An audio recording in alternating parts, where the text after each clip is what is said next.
छोड़ दो। पैर छूना है आपका। हमारा पैर छोड़ के कुछ भी छू लो। पैर हम नहीं, छुएंगे पैर साहब। पगली पैर हो, हम महिलाओं से पैर नहीं छुआते, हम गले लगते हैं। आ जाओ।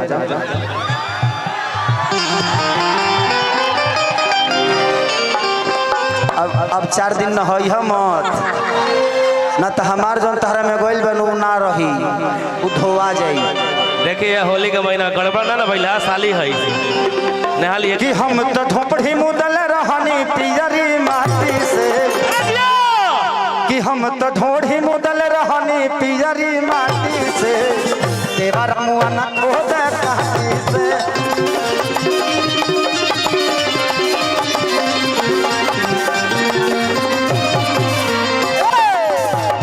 खोद तारे काटी से हो, खोद तारे काटी से, खोद तारे काटी से हो, खोद तारे काटी से।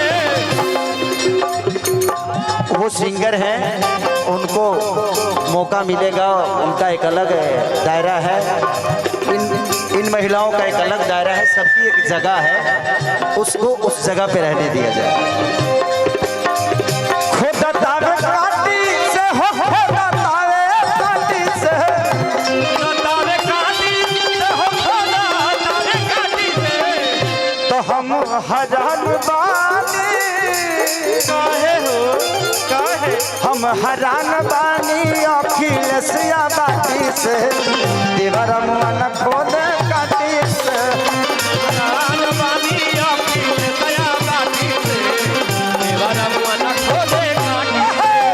हम तो ढोढ़ी मुदल रहनी पियरी माटी से, देवर मन खोद काटी से। पूरी मुदले